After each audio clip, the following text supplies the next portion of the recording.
Hey guys, আজি বনাবলৈ গৈছে লোকেল চিকেন আৰু সব ৰেডি কৰি লৈছো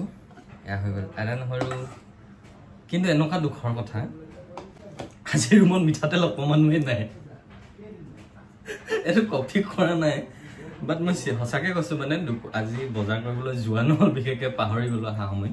কিন্তু আজি মানে এতিয়া ৰুমত মিঠাতেল অকমান নাই লোকেল মুৰ্গী ফাৰ্স্ট টাইম বইল বনাই খাইছম কেনকা লাগে নাজানো বাট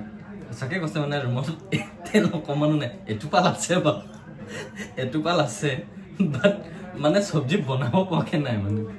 কফি কৰা নাই কিন্তু দে কথাটো সিৰিয়াসলি কৈছো মানে সঁচাকে তেল নাই মানে ৰুমত আজি আৰু এতিয়া টাইমটো আপোনাৰ 10:30 বজাত কোনোবা কাবাৰ ৰুমত বা কাৰবাৰ পৰা আনিবলৈ হলো দোকানটো খোলা নাথাকে বা ইমান দেৰিলৈকে মাৰ্কেট যাবলৈ সময় নেযাওঁ এতিয়া বৰষুণ দি আছে বহুত তো কাৰবাৰ পৰা যে আনিব পৰাটো সম্ভৱ নহয় ইমান ৰাতি উঠাই কিনে আজি তেতিয়াহ'লে বইল চিকেনকে আৰম্ভ কৰি দিওঁ নেজানো কিন্তু কেনেকুৱা লাগিব টেষ্টটো মিঠাতেল এটুপিও নাই